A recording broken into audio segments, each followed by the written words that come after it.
எலிமினேட்டடா இன்னும் இல்ல இல்ல.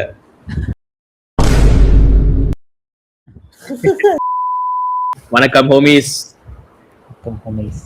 Welcome to another episode of IPL review. படி போட்டுக்கோ. ஆக்சுவலி இன்னைக்கு நான் ஒரு இன்ட்ரெஸ்டிங்கான இது பார்த்தேன், ஒரு கோஇன்சிடென்ஸ் பார்த்தேன். 18th May 2024 தான் ஆர்சிபி வந்து சென்னையை போட்டாங்க. அந்த மேட்ச் தான் இருக்கும்னு நினைக்கிறேன் உங்களுக்கு. ஸோ அதுக்கப்புறம் வந்து 18th May 2026 அதே மாதிரி வந்து இப்போ சென்னையை வந்து almost play off knock out பண்ணிட்டாங்க. இந்த நாள்ல தான் ஏதோ ஒரு கண்டம் இருக்குன்னு நினைக்கிறேன். கண்டம்லாம் இல்ல, அந்த ருத்ராஜ்னு ஒரு கண்டாதான் இருக்கான். அவன் அடிச்சா டேய் ஆரம்பத்துல இருந்து ஆரம்பிச்சாலே யார் டாஸ் ஜெயிச்சுட்டு பேட்டிங் சூஸ் போனான்டா. நான் லிட்டரலி நான் போன மேட்ச் சொன்னேன் தெரியுமா, போன ரிவ்யூல என்னடா பண்ணணும்னு கேட்டா டாஸ் ஜெயிச்சா போதுடான்னு. அந்த டாஸ் ஜெயிச்சா அதை ஒண்ணு பண்ணா பாரு. இப்போ வந்துட்டு ஒரு 140 150னா ருத்ராஜ் வந்துட்டு ஒரு மாதிரி ஆடுவான். அந்த மாதிரி ஒரு பிளான்ல வந்திருந்தாலும் பரவாயில்ல, அழகா டாஸ் ஜெயிச்சு பேட்டிங் சூஸ் பண்ணலாம். பிளேயிங் 11லயே ஒரு தப்பு இருக்கு. பிரசாந்த் பிளேயிங் 11ல நிறைய தப்பு இருக்கு. ஆமா, பிரசாந்த் வீரர் வந்து ஒரு பியூர் பேட்டர் ஆடுறானுங்க நண்பா. இது வந்து எவ்வளவு பெரிய ஒரு கிரைம்னா வந்து எனக்கு அதுக்கு பதிலா நீ சர்ஃபராஸ் கானே ஆடிட்டு போயிடலாம். நீ அவனுக்கு பவுலிங்கும் கொடுக்க மாட்டா பிரசாந்த் வீருக்கு. அவன் வந்துட்டு சரி அந்த ஒரு மேட்ச் ஆக்சுவலி எல்எஸ்சி மேட்ச் பார்த்து நானும் கொஞ்சம் வந்து மயங்கிட்டேன் பிரசாந்த் வீர் பேட்டிங்கை பார்த்து. ஆனா நீ பியூரா அவன ஒரு பேட்ஸ்மேனா கண்டிப்பா ஆடவே முடியாது டீம்ல. பட் என்னன்னா குர்ஜப்ரீத் வந்து இம்பாக்ட் பிளேயர்ல வச்சிருந்தானுங்க. அண்ட் ஆர்சிபி நேத்து நல்லா பண்ணானுங்கடா. அந்த இம்பாக்ட் பிளேயர் வந்து ஃபர்ஸ்ட் ஒரு 2-3 ஓவர் பவுலிங் எப்படி போகுதுன்னு பார்த்துட்டு அப்புறம் சிக்ஸ் எல்லாம் இறக்கி விட்டானுங்க இம்பாக்ட் பிளேயரா. சரி பால் பேஸ் ஸ்விங் ஆகுது அந்த மாதிரி. இன்னைக்கு என்னன்னா இவனுங்க பாத்துறாங்க ஃபர்ஸ்ட் இன்னிங்ஸ் ஃபுல்லா பார்த்தானுங்க அவனுங்க ஸ்லோவர் பாலா போடுறானுங்கன்ட்டு. ஸ்லோவர் பால் போடுற ஒரே ஆள் குர்ஜப்ரீத் தான். பவுலிங் போடுறவங்கள ஏதோ சிவம் டுபே உங்களுக்காகன்னு சொல்லி வந்து பவுலிங் போட்டுட்டு இருக்கான் slow ball. Poor captain of the franchise of IPL ரா என்ன கேட்டா. அப்ப ஹர்திக் பாண்டியா ரஹானே அவனை விட புவர்ரா. அவனாச்சும் வந்துட்டு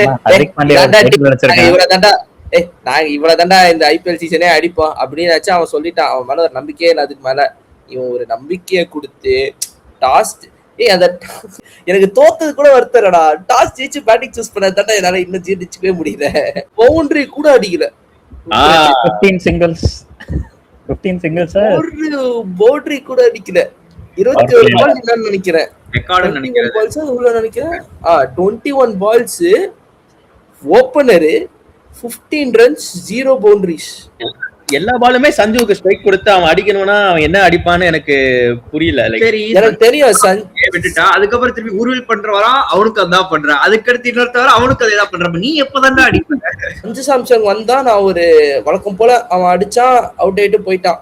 அந்த மாதிரி இப்போ உருவில் பட்டேலுக்கு வந்துட்டு ஒரு மேட்ச் பட்டுருச்சு பறந்துட்டான். அடுத்த மேட்ச் அவனுக்கு படல.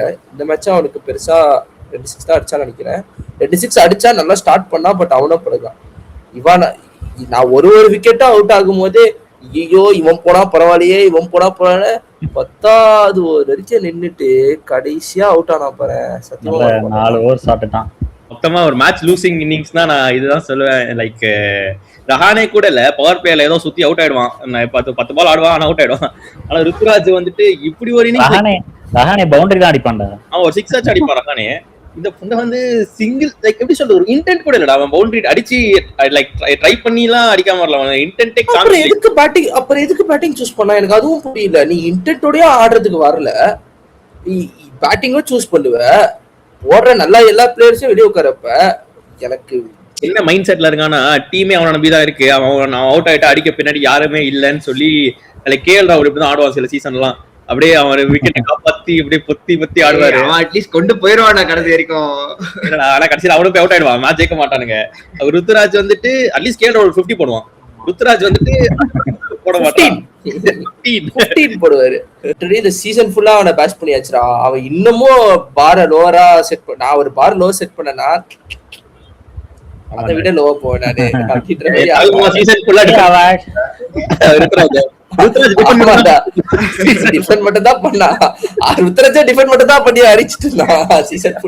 சரி கேப்டனா இருக்கான். சரி எந்த மேட்சுமே பெர்ஃபார்ம் பண்ணல. அட்லீஸ்ட் அவன் பொசிஷனை மாத்தி பாக்கலாம். இல்ல அட்லீஸ்ட் உட்கார்ந்தாவது பாக்கலாம் வெளியே ஒரு மேட்ச். அடிச்ச ஓபனர் தான் சார். ரோஹித் சர்மால ஒரு சீசன் பண்ணுவான்டா அவன். நானே கடுப்புல இருக்கேன். நீ கொஞ்சம் அமைதியா இரு. கொஞ்ச நேரம் அமைதியா இரு. உடனே தூக்கிட்டு வராத நீ. தோனி மட்டும் கேப்டனா எடுத்திருந்தா இந்நேரத்துக்கு ருத்ரஜ் 1 down 2 down கூட ஆட வச்சிருப்பான் தோனி. கன்ஃபார்ம் அவன ஓப்பனரா சத்தியமா ஒரு நாள் விட்டுருக்கவே மாட்டான்டா. எனக்கு தலைமாலையும் லைட்டா வன்மமா இருக்கு. அவரு ஃபிட்டா இருக்காரு, பிராக்டிஸ்லாம் ஆடுறாரு. இங்க பிரசாந்த் வீருக்கு பதிலா தலை யூஸ் பண்ணிருந்தா அட்லீஸ்ட் 2 6 கடைசியில தலை வந்திருந்தா வேற மாதிரி பண்ணிருப்பாரு ருத்ரஜ். ஆக்சுவலி தலை இருக்கும் போதுல ருத்ரஜ் நல்லாதான் ஆடிட்டு இருந்தான். தலை எதையோ இல்லாத ஒரு தலகணத்துல ருத்ரஜ் இப்படி பண்ணிக்கிட்டு இருக்கான். இருந்திருந்தா பிளம்பிங் என்னடா பண்றான் இந்த நேரத்துல? பிளம்பிங்காவது ஏதாச்சும் டிசிஷன் எடுக்கணும். பிளமிங் வந்து எவ்வளவு பெரிய ஒரு பீடனா, நல்லா ஆடிட்டு இருந்த கார்த்திக் இன்டர்வியூ போனாங்க பிளமிங்க்கு சைட்ல. நல்லா ஆடிட்டு இருந்தா கார்த்திக் சர்மா. இன்டர்வியூ டைம்ல கரெக்டா கார்த்திக் சர்மா வந்து என்ன நேரத்துல வந்து பேசலாம் தெரியல, அவுட் ஆயிட்டான் கார்த்திக் சர்மா. ஆனா கார்த்திக் சர்மா இன்னைக்கு உண்மையிலேயே மறுபடியும் அவன் கார்த்திக் சர்மா செம்மையா ஆடினா. இன்னைக்கு டெவால் ப்ரூவிஸ் கூடவே நல்லாதான் ஆடினான். கொஞ்சம் பால் சாப்பிட்டான், பட் ஸ்டில் அவன் அடிச்சா. நம்ம டூபேவே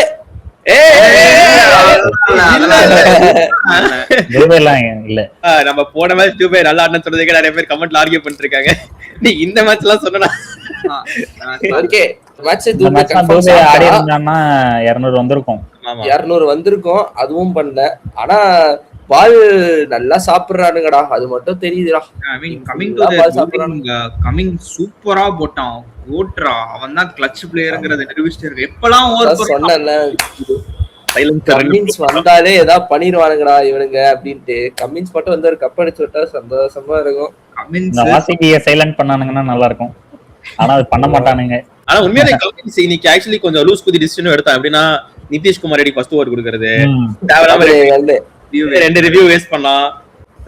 சரி நான் கொஞ்சம் மென்டல் அந்த மாதிரி தான் பண்றேன். ஆனா திடீர்னு போலிங் வந்து சேட்டா விக்கெட்டை ரிமூவ் பண்ணோம். அதெல்லாம் வந்து எப்பலாம் விக்கெட் தேவையோ வந்து எடுத்து கொடுத்துறோம். 3 ஓவர் போட்டா 3 ஓவர்ல விக்கெட் எடுத்தா லாஸ்ட் ஓவர் மட்டும் தான் விக்கெட் எடுக்கல. எக்கானமி 7 நல்ல எக்கானமியா இருந்துச்சு. அதுக்கு உருள் பட்டேல் 2 6 வந்து அடிச்சான் அவனோட இதுல.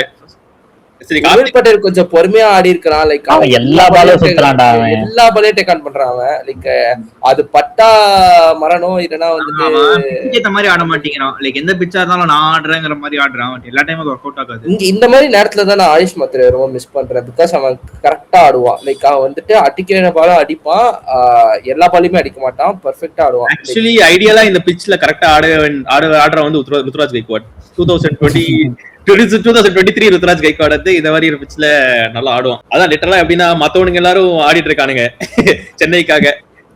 மும்பை ஜெயிக்கிறானுங்க, லக்னோ ஜெயிக்கிறானுங்க, ஆர்சிபி கூட ஜெயிக்கிறானுங்க, நேத்து டெல்லி ஜெயிக்கிறானுங்க, ஆர்சிபி எல்லாம் ஜெயிக்கிறாங்க சென்னைக்காக. சென்னை என்னடானா தெரியல. இன்னைக்கு ஆடின இதுல வந்துட்டு அவனுங்களே 19 ஓவர்ஸ்ல தான் 180 அடிச்சானுங்க. ஆக்சுவலி டீசெண்டா தான் போட்டாங்க சென்னையை. பட் ஸ்டில் அந்த ரன்ஸ் பேட்டிங் உடைய ஒரு டிஸ்கிரேஸ்ஃபுல் பெர்ஃபார்மன்ஸ் தான் தோத்ததுக்கான காரணமே என்ன கேட்டா. நீ கார்த்திக் சர்மா பிரவேசியும் தூக்கி வச்சனா ஒரு 10-15 ரன்ஸ் ஷார்ட் தான். அது எங்கன்னா டூபே, பிரசாந்த் வீர், எஸ்பெஷலி ருத்ராஜ் கைக்வாட் இங்க இருந்தா அந்த 10-15 ரன்ஸ். ருத்ராஜ் கைக்வாட் தான்டா. டேய் மத்தவங்கள கூட விடுறா, ருத்ராஜ் கைக்வாட் தான்டா. அந்த 5 ஃபீல்டர் உள்ள இருக்கும் போது அவன் சிங்கிள்ஸ் எடுக்கிறான் பாரு. என்ன என் மனசு ஏத்துக்கவே மாட்டேங்குதுடா அதை. லிட்டரலி 2022 2023 ருத்ராஜ் எல்லாம் லிட்டரலி செமையா ஆடுவான்டா. ஒரு 4 கன்ஃபார்ம் ஒரு ஓவருக்கு ஒரு 4 அடிச்சிருவான்டா.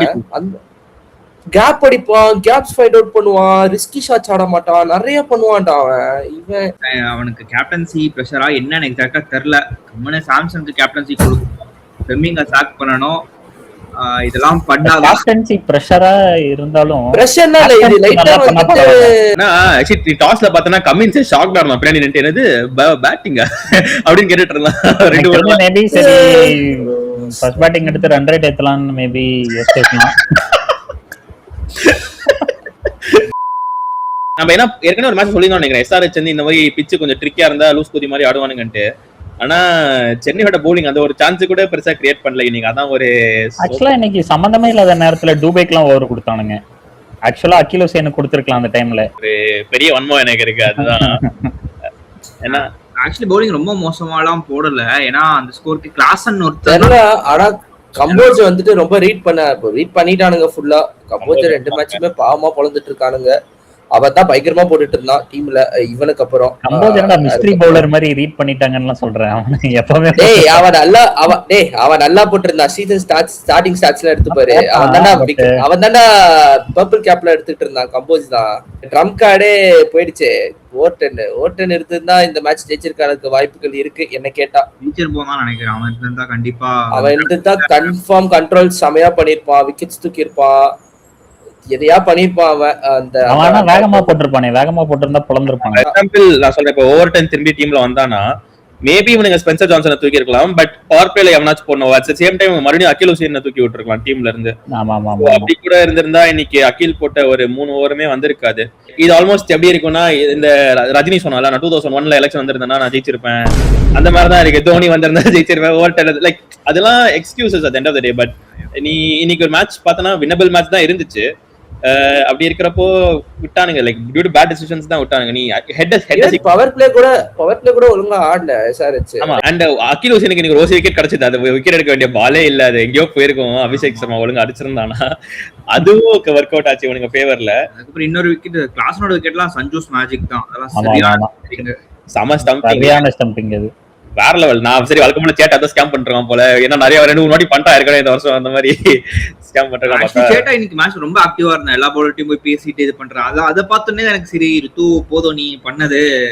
அவனுக்கு கம்மன் நீ பேட்டிங்ல கம்மன் அவன் பாடவே மாட்டான்டா டீம் கேடே. நான் சொல்றேன்டா என்ன விட்டுருங்கடா. இன்னைக்கு 2 பேரும் ருத்ராஜ் கேக்வாட் ஹார்திக் பாண்டியா ட்ரேட் எப்படி இருக்கு? பண்ணிருக்கடா என்னால முடியலடா பாக்குறதுக்கு. ஆனா ஹார்திக் பாண்டியா ட்ரேட் பண்ணாலும் பிரசாந்த் வீர் மாதிரி ஹார்திக் பாண்டியா வாக்கிடுவானுங்க. ஏன்னா பிரசாந்த் வீர் கரெக்டா சர்ஃபராஸ் வச்சிருக்கான்டா. பிரசாந்த் வீருக்கு பதிலா இருக்குடா சர்ஃபராஸ். அவரே வெளியே போயிட்டாரு. ரெஸ்பெக்ட் மொமெண்ட்ஸ் மாதிரி. அவ்வளவுதான். இது வேற சரி வராது. நம்ம மறுபடியும் விவசாயத்துக்கே போயிடுவோம். ஜாலியா போட்டோ எடுத்துட்டு போயிட்டாரு. சாக்சி அப்படின்ட்டு போயிட்டாரு. நம்ம சப்ஸ்கிரைபர் தான் சொல்லியிருந்தாரு கமெண்ட்ல வந்து, பிரசாந்த் வீரோட ஹோம் கிரவுண்ட் வந்து போன மேட்ச் லக்னோவில் ஆடின கிரவுண்ட் தான். அங்கேயே வந்து இவனுக்கு பவுலிங் கொடுக்கல. அப்படி இருக்கிறப்போ இவனுங்க சென்னையில வந்து எதுவும் நொட்ட போறது இல்ல. இவனுக்கு வந்து ஜடேஜா பவுலிங் ரீப்ளேஸ் பண்ண எடுத்துருவாங்க. ஜடேஜா பேட்டிங் ரீப்ளேஸ் பண்ண எடுத்துட்டாங்க. ஜடேஜா மாதிரி தான் பேட்டிங் ஆடுறான் அவன். 13 from 10 balls. ஆனா பவுலிங் என்னடா பவுலிங் அதுக்கு ஜடேஜாவே இருந்திருக்கலாம். ஜடேஜா கொஞ்சம் நல்லாவே பண்றான் இவனை விட. ஜடேஜா பவுலிங்ல ஏதாவது பண்ணுவான்டா. அட்லீஸ்ட் அடிப்பானுங்கனாலும் அவன் டக்கு டக்கு 4 ஓவர் முடிப்பான். ருத்து வந்து ஜடேஜாக்கு பவுலிங் கொடுக்கல போன வருஷம். அது வேற விஷயம். அண்ட் ஜடேஜா ஃபீல்டிங்ல ஒரு பாசிட்டிவா இருப்பான். ஊரே நல்லா தான்டா போடுறான் ஆக்சுவலி. லைக் அவன் தான்டா காப்பாத்துறது. இன்னைக்கு போடல பட் இன்னைக்கு அவனை பொழுதுட்டாங்க. பட் யூசுவலி 100 வந்துட்டு 4 ஓவர்ஸ் வந்துட்டு 24-23 தான் கொடுத்துட்டு இருந்தான். இல்ல விக்கெட்ஸ் எடுத்தான் அந்த மாதிரி. பட் தெரியல இன்னைக்கு என்ன அடி அடிச்சான்னு தெரியல. நீங்களா ஜெயிக்க வேண்டிய மேட்ச் தான். நம்ம கையை விட்டோம். இப்போ கிளாசன் மட்டும் தான் அவங்க டீம்ல உண்மையாலே ஒரு கனெக்ட் பண்ணான் எல்லா பாலுமே. கிஷன்லாம் ரொம்ப ஸ்கிராட்சி இன்னிங்ஸ். அவன் கடைசியில தேத்திட்டான் கொஞ்சம். ஆனா கிஷனுக்குலாம் இன்னைக்கு சுத்தமா படவே இல்லை. இதுக்கே அவனுக்கு வந்து கொஞ்சம் சேஸ் பண்ணிட்டானுங்க. சான்ஸ் இருந்துச்சு நல்லாவே சென்னைக்கு. கடைசி 5 ஓவர் வரைக்குமே சான்ஸ். ஒரு 20 ரன் எக்ஸ்ட்ரா அடிச்சிருந்தானுங்கன்னா கொஞ்சம் நல்ல வாய்ப்பாவே இருந்திருக்கும். ரன் கூட போற நண்பா. ஆக்சுவலி ஒரு ஓவர் கொடுத்திருந்தானுங்க. 15 ரன் 16 ரன்ஸ் எக்ஸ்ட்ரா அடிச்சிருந்தா இந்த மேட்ச் ஈஸியா இதா பண்ணிருக்கலாம். அகில் ஹுசைன் அந்த தூபே அதுதான் எனக்கு தெரிஞ்சு 15 for 21க்கு பதிலா 21 for 21 பால்ஸ் கூட அடிச்சிருந்தாருக்கலாம்டா. என்ன சொல்றது அந்த மாதிரி இருக்குடா. அன்றியலான டவுன்ஃபால் வந்து ருத்ராஜுக்கு மோஸ்ட் டிசப்பாயிண்டிங் பிளேயர்னா வந்து எனக்கு நெக்ஸ்ட் பிக் திங் அவனும்டா நினைச்சிட்டு இருந்தா இப்படி சொல்ல. அதுதான் next big thing in cricket. இப்படி எல்லாம் ஒருத்த ஆடுவானா அந்த மாதிரி. கிளாசன் ஒரு கேட்ச் டிராப் பண்ணான். கஷ்டமான கேட்ச் தான் அது. ஸ்பென்சர் ஜான்சன் ஆக்சுவலி அவன் நல்லா போடுறான். பவுலிங் ஆக்சுவலி டீசென்ட்டா போடுறான். ஃபீல்டிங்ல ஓரளவுக்கு பண்றான். அது கஷ்டமான கேட்ச். பட் ஸ்டில் அதே புடிச்சிட்டா ஆல்மோஸ்ட். ஆக்சுவலி நடுவுல ஒரு சண்டை நடந்துச்சு பாத்தீங்களான்னு தெரியல. கிளாசனுக்கும் சஞ்சுக்கும் என்ன பேசினானுங்கன்னு தெரிஞ்சா ஏதாச்சும் கமெண்ட் பண்ணுங்க. நானும் ஏதாச்சும் பாத்துட்டு வரேன் மேட்ச் முடிச்சுட்டு போயிட்டு. பட் அது நல்லா இருந்துச்சு. அப்பதான் நான் நினைச்சேன் சரி எஸ்ஆர்எச் கொஞ்சம் வந்து இது மைண்ட் கேம்ஸ் போல சஞ்சு ஆடுறாரு. எஸ்ஆர்எச் அவுட் ஆனாங்க நினைச்சா அந்த பவுலிங் ஒரு புள்ளியோ. சஞ்சு சாம்சனை பார்த்தா ரொம்ப பாவமா தான் இருக்கு எனக்கு. இந்த டீம்ல வந்து மாட்டிக்கிட்டான்ற மாதிரி. ஆர்ஆர்ல இருந்தா பாவமா தான் இருந்தான். So I don't no man. அத அவன்ட்ட இருந்து காப்பாத்தி நீ ஓக்க போற மாதிரி சர்ஃப்ராஸ வந்து சஞ்சுவை வந்து அங்க இருந்து காப்பாத்தி. இதெல்லாம் தாண்டி ஏகப்பட்ட இன்ஜுரிஸ். அது இந்த சீசனே நாட் அண்ட் ஆர் ஃபேவர் தான் எனக்கு கேட்டா. லைக் வெரி யாராச்சும் நல்லா ஆடுறதுக்குன்னு வருவானுங்க, ஒண்ணு அவனை பெஞ்ச் பண்ணிடுறானுங்க, இல்லனா அவன் இன்ஜுரி ஆகி கிளம்பிடுறான். அது ஒத்துக்கலாம். லைக் இன்ஜுரிஸ் ஒரு பெரிய ஃபேக்டர் தான் நண்பா. ஆனா நீ இப்ப எடுத்து பார்த்தனா ஜென்யூன்லி நல்லா ஆடுற டீம் இந்த ஐபிஎல்ல பார்த்தோம்னா ஒன்னு ஆர்சிபி இருக்கானுங்க, ஜிடி சொல்லலாம் ஓரளவுக்கு. மீதி எல்லா டீமுமே புண்ட மாதிரி தான் ஆடுறானுங்க. எவ்வளவு நல்ல டீம், லைக் மும்பை நல்ல சூப்பரான டீம் வச்சிருக்கானுங்க புண்ட, டெல்லி வேற லெவல் டீம் வச்சிருக்கானுங்க அவனுங்களும் புண்ட. சோ வந்துட்டு பஞ்சாப் நல்லா ஆட்டிருந்தானுங்க, அவனுங்களும் இப்போ வந்து மோசமாட்டானுங்க. இல்ல ஆக்சுவலி ஆன் பேப்பர் பார்க்கும்போது சென்னை சுமாரான டீம் தான்டா. நீ நல்லா யோசிச்சு பாரு. இல்ல நீ யோசிச்சு பாரு, மத்த டீம்ஸை கம்பேர் பண்ணும் போது இது பவுலிங் சைடுல வீக்கா தான் இருந்தோம். பேட்டிங்ல ஸ்ட்ராங்கா இருந்தாலும் பவுலிங்ல வீக்கா இருந்தோம். இவனுங்க பேட்டிங்குமே ஒரு ஸ்டேஜ்ல பார்த்தா இந்த மிட் சீசன்ல எல்லாம் பவுலிங் நல்லா போட்டுட்டு இருந்தானுங்க, பேட்டிங் ஒழுங்காவே ஆடல. யாரு பிரேவிஸும் கிளிக் ஆகல. இந்த மேட்ச் மட்டும் தான் ஆடினா. கார்த்திக் சர்மா ஆட ஆரம்பிச்சிருக்கான். தூபே கிளிக்கே ஆகல, ருத்ராஜ் கடைசி வரைக்கும் கிளிக்கே ஆகல. Sanju Samson hit or miss தான். எவ்வளவு 50% ஆஃப் தி மேட்சஸ் அடிக்கிறான், நல்லா அடிச்சிருக்கான். சஞ்சு அடிச்ச எல்லா மேட்சுமே ஜெயிச்சிருக்கானுங்க. இவங்க எல்லாருமே நல்ல ஸ்கோர் அடிக்கிற ஆளுங்க தான். ஆக்சுவலி கார்த்திக் சர்மால பொட்டன்ஷியல் பார்த்தோன்னே ஓகே நல்ல பாயிண்டா தான் இருக்கு, அவனை ஒன்னும் சொல்ல முடியாது. பட் மீதி யாருமே ஆடவே இல்லையே. இப்ப என்ன பண்ண முடியும் இந்த டீம் இப்படி ஆடலன்னா? கரெக்ட் தான், ரிசர்வ்ஸ்ல யாரும் இல்ல, இவங்களுக்கு ரொட்டேட் பண்றதுக்கு யாரும் இல்ல. அந்த இன்ஜுரி ஒரு ஃபேக்டரா இருக்கு. But the thing is I still feel like they are sleeping on Sarfaraz very much. I mean எனக்கு தோணுது ஆக்ஷன்ல எடுத்ததுல he is one of the better picks. என்ன கேட்டா he is doing good fielding, he is doing good, like he's unstable தான் பண்றான். But அவனுக்கு click ஆச்சுனா confirm அவன் நல்லா அடிக்கிறான். I feel like நீ பியூரா ஒரு பேட்டர் ஆடுறனா பட் அங்கேயும் ஒரு ஓவர் டர்ன் இது மிஸ் ஆகுது. ஏன்னா கடைசில ஒரு 15 ரன்ஸ் ஏத்துவான், எப்படியாச்சும் ஒரு 10-15 ஓவர் டர்ன். ஆமா கடைசில வந்து ஒரு 2 6 அடிப்பான், எதையா பண்ணுவான். அதுவும் மிஸ் தெரியல. எல்லாம் போயிடுச்சுனாலே நல்ல ஸ்குவாட் இருக்கு. லைக் ஒரு கேப்டன்சி சேஞ்சும் மேனேஜ்மெண்ட் சேஞ்சும் வந்துச்சுன்னா நல்லா கொண்டு வரலாம். மேனேஜ்மெண்ட் சேஞ்ச் பண்ணியே அவன் சென்னை. ஏன்னா பிளெமிங் லைக் இன்னைக்கு கூட சொன்னான்டா அவன் ருத்துராஜ். பிளெமிங் கிட்ட கேட்டுட்டு இருந்தாங்க என்ன சொன்னீங்கன்னா, ருத்துராஜ்க்கு நான் கடைசி வரைக்கும் பொறுமையா ஆட சொல்லியிருக்கேன் அப்படின்னு சொல்றான். இது என்னடா இது ஸ்ட்ராட்டஜி 2026ல லிட்டரலா எனக்கு புரியல. அவ்வளவு பெரிய பேட்டிங் லைன் வச்சிருக்கானுங்க. அக்யூலூசின் கூட பேட்டிங் ஆடுவான், கம்போஸ் கொஞ்சம் அடிப்பான். கம்போஸ் ஒரு 6 அடிப்பான்டா எதையாச்சும் பண்ணி. அப்போ என்ன எனக்கு என்ன கேப்டன்சி தூக்கிட்டு மேனேஜ்மெண்ட்டும் மாத்தினா ருத்துவும் திருப்பி ஃபார்ம் பண்ணுவான். மும்பை பண்ண மாதிரி ஹர்திக் பாண்டியாவே பெஞ்ச் பண்ணானுங்களே, அந்த மாதிரி பண்ணணும்டா. நாங்க எலிமினேட் ஆனதுக்கு அப்புறம் தானே பண்ணோம். ஆமா இப்போ என்ன சிஎஸ் அபிஷியலா எலிமினேட் ஆகல, அபிஷியலா அவ்வளவுதான். இப்போ நான் அடுத்த மேட்ச் வந்துட்டு நாங்க ஒரு 200 ரன் அடிச்சுட்டு ஜிடிஏ வந்துட்டு ஒரு 100 ரன் ஆல் அவுட். அப்படியே இருந்தாலும் மீதி எல்லாரும் தோக்கணும்டா. சில பேர் தோத்தாதான். ஆமா அதுக்கும் பஞ்சாப் லாரியும் மறுபடியும் வந்து அடி வாங்கணும், ராஜஸ்தான் தோக்கணும், கேகேஆர் தோக்கணும். எனக்கு ஒரே ஒரு இது என்னன்னா, இப்ப எனக்கு ருத்துராஜ் மேல லைக் பயங்கர வன்மம் இருக்கு. சரியா, நான் வந்து இந்த ஒரு சீசன் அவனை டிஃபெண்டே பண்ணல. ஆனா நீ நல்லா யோசிச்சு பார்த்தனா லாஸ்ட் இயர் தோனி கேப்டன்சி பண்ணப்பவும் ரிசல்ட்ஸ் அவ்வளவு இம்ப்ரூவ் ஆகல. லைக் கொஞ்சம் லைக் இந்த அளவுக்கு நல்ல டீம் இல்ல போன வருஷம், அது ஒத்துக்கலாம் கண்டிப்பா. பேட்டிங் ஆர்டர்லாம் ரொம்ப சுமார். பட் பவுலிங் எடுத்துக்கிட்டனா நீ அது தோனியோட டிசிஷனா இல்ல அவங்க மேனேஜ்மெண்ட் டிசிஷனான்னு தெரியல. அவனுக்கு எடுக்கிற எல்லா காலுமே ரொம்ப அவுடேட்டடான டிசிஷன்ஸா இருக்கு. எல்லாமே வந்து எப்படி சொல்றது, ஒரு நல்ல காலாவே இல்ல. நம்ம ருத்துராஜை பிளேம் பண்ணலாம். பட் இப்போ நீ சொன்ன பவுலிங் சேஞ்சஸ் கண்டிப்பா ருத்துராஜை பிளேம் பண்ணலாம். பட் பேட்டிங் ஃபர்ஸ்ட் எடுக்கிறது வந்து எனக்கு பியூரா ருத்துராஜோட காலா இருக்காது கண்டிப்பா. இவனுங்க பிச் அனலிஸ்ட் வச்சிருப்பானுங்க, இந்த மாதிரி நிறைய பேர் பிச்சை பாக்குறதுக்கு வச்சிருப்பாங்க. அது ஒரு டீம் டிசிஷனா தான் இருக்கும். நீ பவுலிங் ஃபர்ஸ்ட் எடுக்கிற, நீ சொன்ன மாதிரி ருத்துவ ஸ்லோவா ஆட சொல்லதே ஃபிளமிங்கா தான் இருக்கும். அவனை பிளேம் பண்ணாம லைக் மேனேஜ்மெண்ட் தான் எனக்கு அவனையும் கொஞ்சம் பிளேம் பண்ணும் கண்டிப்பா. the thing is அவனை ஸ்லோவா ஆட சொன்னது ஃபைன்டா, நானும் ஒத்துக்கிறேன்டா. பட் அகைன் பவுண்டரி கூட அடிக்காம இவ்வளவு ஸ்லோ அப்படி ஸ்லோ வரனா நீ ஒரு 2 பவுண்டரி இல்லடா. நான் என்ன சொன்னா 2 டவுன் வா, 6 ஓவர்ஸ் முடிஞ்சிடும் அதுக்குள்ள. அதுக்கப்புறம் நீ எவ்வளவு ஸ்லோ வேணா ஆடு, அப்படி ஆடு, இல்லன்னா நல்லா ஆடுங்கிற மாதிரி இருக்கும். அதுதான் சொல்றேன். நீ பவர் பிளேலயும் வந்துட்டு கொலாப்ஸ்க்கு பயந்துட்டு இருக்கனா, அப்போ ஆல்ரெடி அன்ஸ்டேபிளா எவ்வளவு இப்ப உர்வில்லாம் நீ எடுத்தனா அவன் எல்லா பாலுமே டேக் ஆன் பண்றான். சரி, அவனை வை பவர் பிளேல, என்னன்னே தெரியல. இந்த திங் இஸ் அதுதான். இப்ப பரதா சொன்ன மாதிரி ஜெய்ஸ்வல்லாம் அடிப்பான், சஞ்சுவும் அடிப்பான். இப்ப 2 பேர் அடிப்பான்ற போதே அவங்க அந்த பவுலிங் போடுற அந்த டீமுக்கும் ஒரு மாதிரி இருக்கும். லைக் அவன் போட்டாலும் அடிக்கிறான்டான்ற மாதிரி. இவனுங்க ருத்ராஜ் ஸ்ட்ரைக்ல இருந்தானுங்கன்னா ரொம்ப கான்பிடென்டா பவுலிங் போட்டு குறைக்கிறானுங்க. அதெல்லாம் பச்சையா தெரியுது பாக்கும் போது. அதான் ருத்ராஜ் கண்டிப்பா டிஃபெண்ட் பண்ணல. ஆனா ருத்ராஜ் மேல மட்டும் தப்பு இல்ல, பிளெமிங் மேலயும் ஒரு மரண தப்பு இருக்கு. பட் ஐ ஃபீல் லைக் தோனியோட நிழல்லையே கொஞ்சம் அதான் ஏன்னா எனக்கு ஏன் இது இந்த அப்ரோச் மேல இருக்குன்னா போன வருஷமும் இதே மாதிரி தான் ரொம்ப ஸ்லோவா இருந்தானுங்க அப்ரோச் வந்துட்டு ருத்ராஜ் இல்ல இன்ஜூரில தான் இருந்தான் அப்பயும் ஸ்லோவா இருந்தானுங்க இந்த வருஷமும் அதே தான் இருக்கு ஏதோ இதான் இவனுக்கு வந்து இன்னும் சேப்பாக்க 170 அடிச்சு நாங்க ஸ்பின்னர் வச்சு பூத்திடுவோம் அந்த மாதிரி யோசிச்சு கொடுக்க மாட்டேங்கிறாங்க. இது ஒரு பக்கம் இருக்கிறப்போ 6 to win from 12 balls இருக்கிறப்போ தோனியை காமிக்கிறப்போ ஃபேன் எல்லாமே கத்துறானுங்க. அதுவும் ஒரு அது கேட்டபடி எனக்கே இது வாங்க எரிச்சலா இருக்கா ஓத பக்கு சாப்பிடுங்க தலைய டென்ஷன் ஆகி திருப்பிட்டாரு யாரா அவனுக்கு கத்தின்னு இருக்க. சோகமான விஷயம் என்னன்னா தோத்த 2 SRH மேட்சும் வின்னபிள் மேட்ச் ரெண்டுமே. அதுதான் என்னால மனசு வருத்தமா இருக்கு. நான் இந்த மேட்ச் வந்துட்டு ரொம்ப கேவலமா தோத்துருந்தா கூட சந்தோஷப்பட்டுப்பேன். Okay there's no chance. இந்த மேட்சும் இவ்வளவு க்ளோஸ் கொண்டு வந்துட்டு தோத்துட்டு போன மேட்சும் அப்படிதான் வந்துட்டு அந்த அந்த நம்ம நிறைய வீடியோல சொன்னோம் அந்த SRH மேட்சுடைய 2 பாயிண்ட்ஸ் எவ்வளவு அடி வாங்குதுட்டு அவங்ககிட்ட 2 பாயிண்ட் வாங்கல. அப்புறம் அந்த 2 பாயிண்ட் மேட்டர் இல்லை ஏன்னா தோத்துட்டானுங்க அதனால அது சரி பண்ற மாதிரி.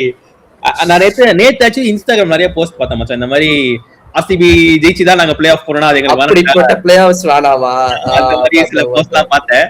பட் அது சொன்ன வார்த்தையை காப்பாத்திட்டாங்க பக்காவா. அது வந்து உண்மையிலே நானும் சில போஸ்ட் எல்லாம் பார்த்தேன் நேத்து. தோனி வந்துட்டு பிராக்டிஸ் மேட்ச்ல 20 balls 100 அடிச்சாரு.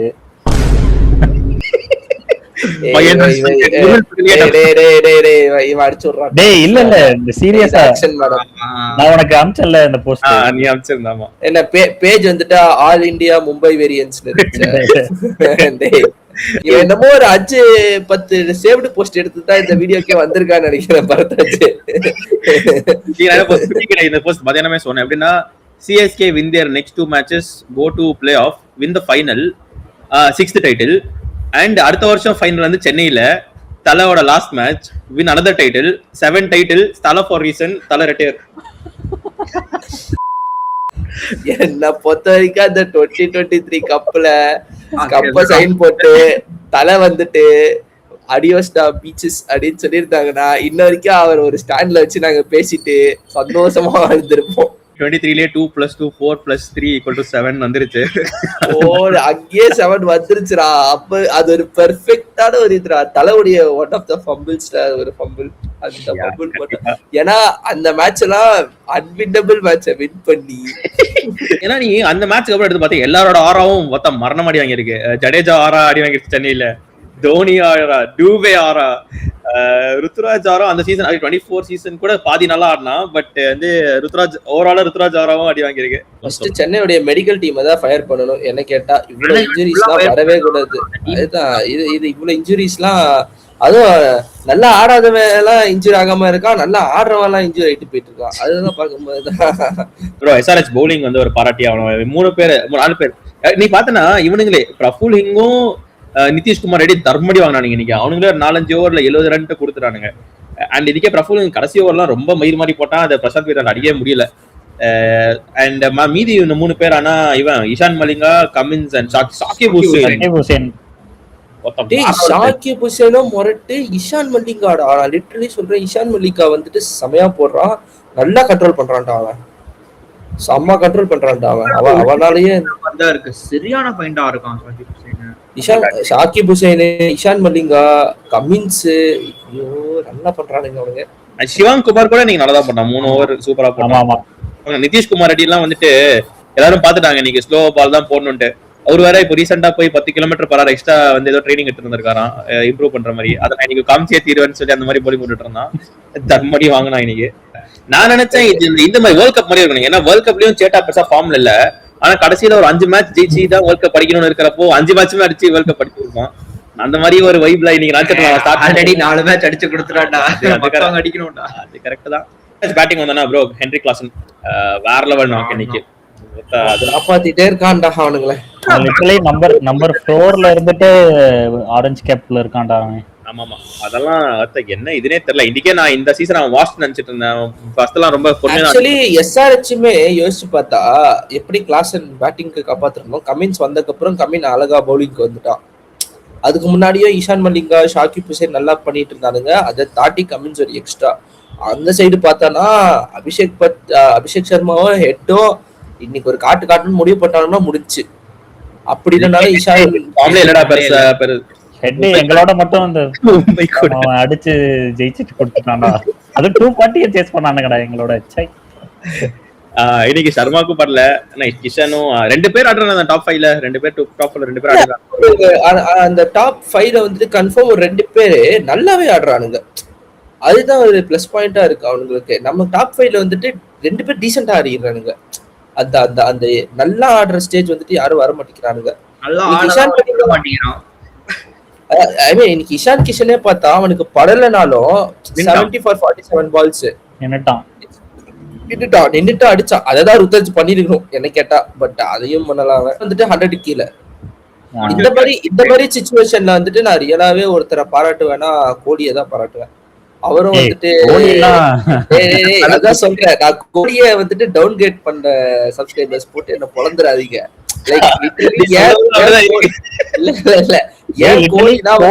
ஒரு ஸ்டேபிள் ஆஃப் கிரிக்கெட்னு சொல்ற ரீசனே வந்துட்டு இதுதான்.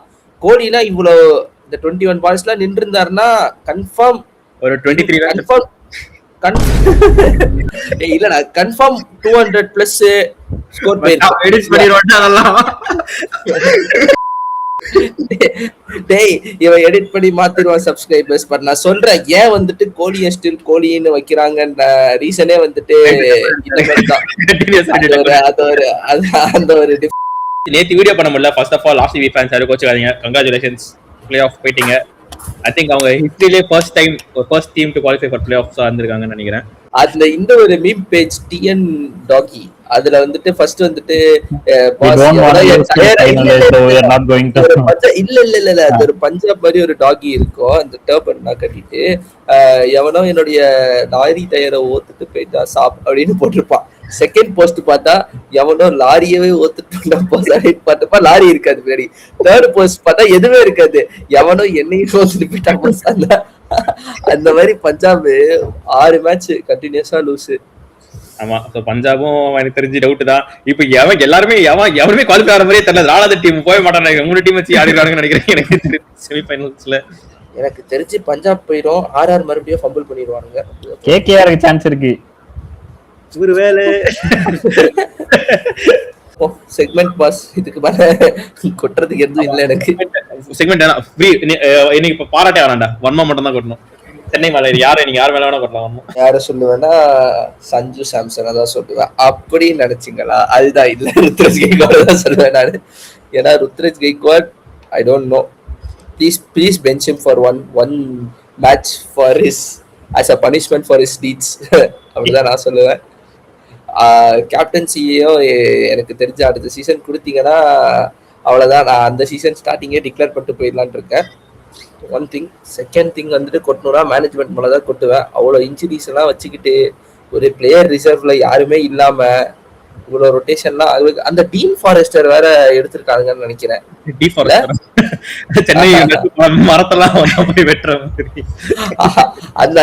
அந்த டீன் ஃபாரஸ்டரையாச்சும் ஒரு மேட்ச் ஆடு விடுங்கடா சும்மா.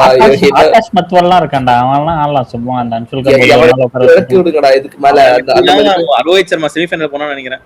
ஆமா, கார்த்திக் சர்மாக்கு கொடுப்பேன் என்னுடைய அப்ரிசியேஷன். அண்ட் சஞ்சு சாம்சனுக்கும் கொடுப்பேன் நான். Because he tried his best. இன்னைக்கு கிளிக் ஆகல அவனுக்கு, பட் கிளிக் ஆயிருந்தா ரியலி. பட் பவுலிங்லயும் ஹி வாஸ் ட்ரைங் டு அவன்தான் he look like he gave a fuck. அதேதான். Ruturaj first, management second, Shivam Dube third, Noor Ahmad fourth, ஹன்சு ஃபிஃப்த். நிறைய சொல்லலாம். முகேஷ் சௌத்ரி கூட இல்ல வேணாம்.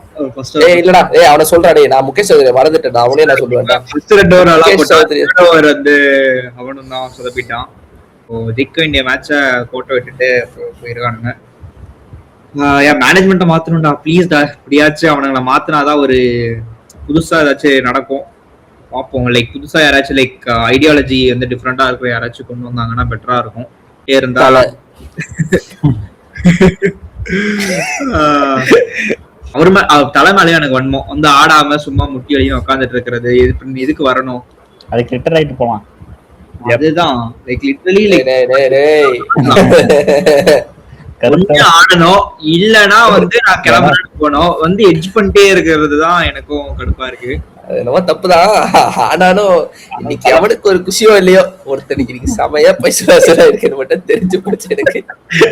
என்னைக்குமே ரிவ்யூ வந்து கேட்டா வச்சு குஷியா வர மாட்டான். இன்னைக்கு அவனே மெசேஜ் பண்ணி வச்சு ஒரு 10 minutes வெயிட் பண்ணிடா போட்ட மெசேஜ் அப்படி. ஓகே, நானும் வந்துட்டு தோனி, காசி தாத்தா இந்த மாதிரி ஆட்கள் மேலாம் கொட்டலான்னு ஃபிளெமிங். ஏன்னா எனக்கு ஏதாவது தோனி மேல என்ன வன்மோனா ஐ ஃபீல் லைக் நானே ஒரு பெரிய தலை ஃபேன். ஏன்னா எடிட்லாம் போட்டிருக்கேன் தலைக்காக, அதெல்லாம் போடுறேன். பட் அப்படி இருக்கிறப்போ வந்து ஒண்ணு வந்து நீ அதான் சுகி சொன்ன மாதிரி ஆடலன்னு சொல்லிட்டு கிளம்பிடணும். நீ வந்துட்டு ஃபர்ஸ்ட் தலை வந்தோன்னு சொன்னேன்னு என்ன சொல்றாங்கன்னா அவர் சும்மா இன்ஜுரி சொல்றாரு, யங்ஸ்டர்ஸ்க்குலாம் ஒரு சான்ஸ் கொடுக்குறாரு. ஐபிஎல் வந்து அந்த மாதிரி ஒரு டோர்னமெண்ட் இல்லை. ஃபர்ஸ்ட் ஆஃப் ஆல் நீ யங்ஸ்டருக்கு வந்து சான்ஸ் கொடுத்துதான் நீ வந்து இது பண்ணணும்னு இல்லை. நீ வந்து தேவையில்லாம அப்படின்னா டீம்ல ஒரு ஸ்பாட் எடுத்துக்கிற. நீ வந்து இவ்வளவு பெரிய மனசு பண்ணி இது பண்றனா சரி, அப்பனா நீ டீம் ஒழுங்கா போகாதப்போ உள்ள வந்து ஆடணும், சரியா? அது இல்ல. சரி, நீ ஏதாச்சும் ஒரு அட்லீஸ்ட் மேட்சுக்கு வந்து ஏதாச்சும் கான்ட்ரிபியூட் பண்ணணும், அதுவுமே இல்ல. ஹோட்டல் ரூம்ல உட்காந்து ஹுக் அடிச்சிட்டு இருக்காரு. சோ அப்படி இருக்கிறப்போ வந்து என்ன கேட்டா ரியான் பராகுடா அவன் மேட்ச்ல எடுப்பாரு அவரு வேற. அப்படி இருக்கிறப்போ எதுக்கு? அண்ட் இப்போ என்னடா சொல்றாங்க தோனி தலை இன்ஜூர் ஆயிட்டாரு, என்ன பண்றதுன்னா எனக்கு புரியல. நேத்து என்னடானா அண்ட் ரொம்ப டாக்டிக்கலா பண்றானுங்க. நேத்து வந்து கரெக்டா சொல்றானுங்க இந்த மாதிரி தோனி வந்து 30 நிமிஷம் பேட்டிங் ஆடினா எனக்கு இருக்க வாய்ப்பு இருக்குன்ட்டு. இன்னைக்கு வந்து இன்னைக்கு எனக்கு என்கிட்டயே ஒரு 3-4 பேர் மச்சா ஏதாச்சும் கான்டாக்ட் தெரியுமா, டிக்கெட் கிடைக்கன்னு வந்து கால் அடிக்கிறானுங்க. இதெல்லாம் வந்து ரொம்ப அண்ட் இதெல்லாம் தோனிக்கு தெரியாம கண்டிப்பா நடக்க போறது இல்லை. தோனிக்கு தெரியும் என்ன நடக்குதுன்ட்டு. he has to put a stop to this shit. ஏன்னா it's been like 2022 இருந்து நடந்திருக்கு இதெல்லாம். இன்னும் இப்ப தோனி ரிட்டையர் ஆகும்னு சொன்னா எவனும் நம்ப மாட்டான், என்ன ரொம்ப வரமாட்டான்னு நினைக்கிறேன் மேட்சுக்கு. அந்த மாதிரி ஆயிடுச்சு இப்போ. லைக் தலை அவ்வளவு பெரிய ஒரு ஃபிகரை வந்துட்டு ஜஸ்ட் ஒரு இதுக்காக டிக்கெட் சேல்ஸ்க்காக யூஸ் பண்றாங்க. அது அவருக்கும் தெரியுமா தெரியாதான்னு தெரியல. பட் அது கஷ்டமா தான் இருக்கு. அதுதான் சொல்றேன், அது என்ன சொல்றதே தெரியல. பட் என்ன பண்றது? Yeah, that's it. I think buddy நீ சொல்லு, வன்மமா பாராட்ட போறியா? நான் வந்துட்டு கார்த்திக் சர்மா மேலேயும் டெவல் பிரவிஸ் மேலேயும் தான் வன்மத்தை கொடுக்கணும். ஏன்னா மொத்த டீமும் நாங்க பிளே ஆஃப்ஸ் போவானா அப்படின்னு ஆடும்போது இவனுங்க 2 பேரும் தனித்துவமா ஆடி டீமுக்கு ஒத்து போகாம ஆடினதுனால அவனுங்களுக்கு நான் வன்மத்தை தெரிஞ்சு ஃபிளெமிங் அடுத்த மேட்ச் அவங்க பெஞ்ச் பண்ணிடுவாங்கன்னு நினைக்கிறேன். என்னடா பண்றீங்க? அவங்களுக்கு எல்லாம் திருப்பி அடிச்ச மாதிரி பையன் வந்து வேற லெவல்ல பண்றான். அதான் எனக்கு ஒரே one bright spot for this season. Prashant Veer actually அவ்வளவா தெரியல எனக்கு, ஜடேஜா ரிப்ளேஸ்மென்ட் இல்ல. பட் ஸ்டில் கார்த்திக் சர்மா வந்துட்டு எனக்கு என்னமோ சமயா ஆடுறான். பட் நம்ம கொஞ்சம் நான் கொஞ்சம் உஷாரா இருக்கலாம்னு நினைக்கிறேன். ஏன்னா லாஸ்ட் சீசன் அப்படிதான் டெவால் ப்ரூவிஸ் வந்து 2 மேட்ச் அடிச்சக்கப்புறம் பறந்துலாம் பிடிச்சக்கப்புறம் எல்லாரும் Dewald Brevis the saviour of next சீசன்ரா, வந்து பாடுறா தொட்டு பாடுறான்னு ரொம்ப பேசிட்டு அப்ப டெவால் ப்ரூவிஸும் வந்தாச்சு தொட்டாச்சு. இப்ப இதுக்கு மேல என்ன பண்ணணுன்ற மாதிரி இருக்கு. சோ சர்மா வந்துட்டு பட் அது இருக்கு. அதான் ஸ்டார்ட் பண்ணதான் நினைக்கிறேன். Like highest runs for uncap player for Chennai in this first season அந்த மாதிரி ஏதோ ஒரு ஸ்டார்ட் பார்த்தேன். சீசன்ல யாரும் இவ்வளவு ரன் அடிச்சது ருத்ராஜா 208 250 ஆல்மோஸ்ட். யா அப்படி இருக்கிறப்போ ஐ ஃபீல் ஒரு டீசென்டான ரொம்ப நல்ல கேம்பெயின் இல்ல. பட் அவனுக்கு ஃபார்ம் இருந்தா சந்தோஷம் தான் நானும் சொல்றேன். லைக் அடுத்த வருஷம் இந்த ஃபார்ம் இருந்துச்சு நல்லா இருக்கும். ஐ திங்க் ஒரு வழியா தமிழ்நாட்டுல விசில் தோத்துருச்சுன்னா அது இன்னைக்குதான் நினைக்கிறேன். அதுவும் சூரியனே அடிச்சுட்டாங்க விசில். நாளைக்கு ஒரு பெரிய மேட்ச் RR vs LSG. கண்டிப்பா வீடியோ வராது.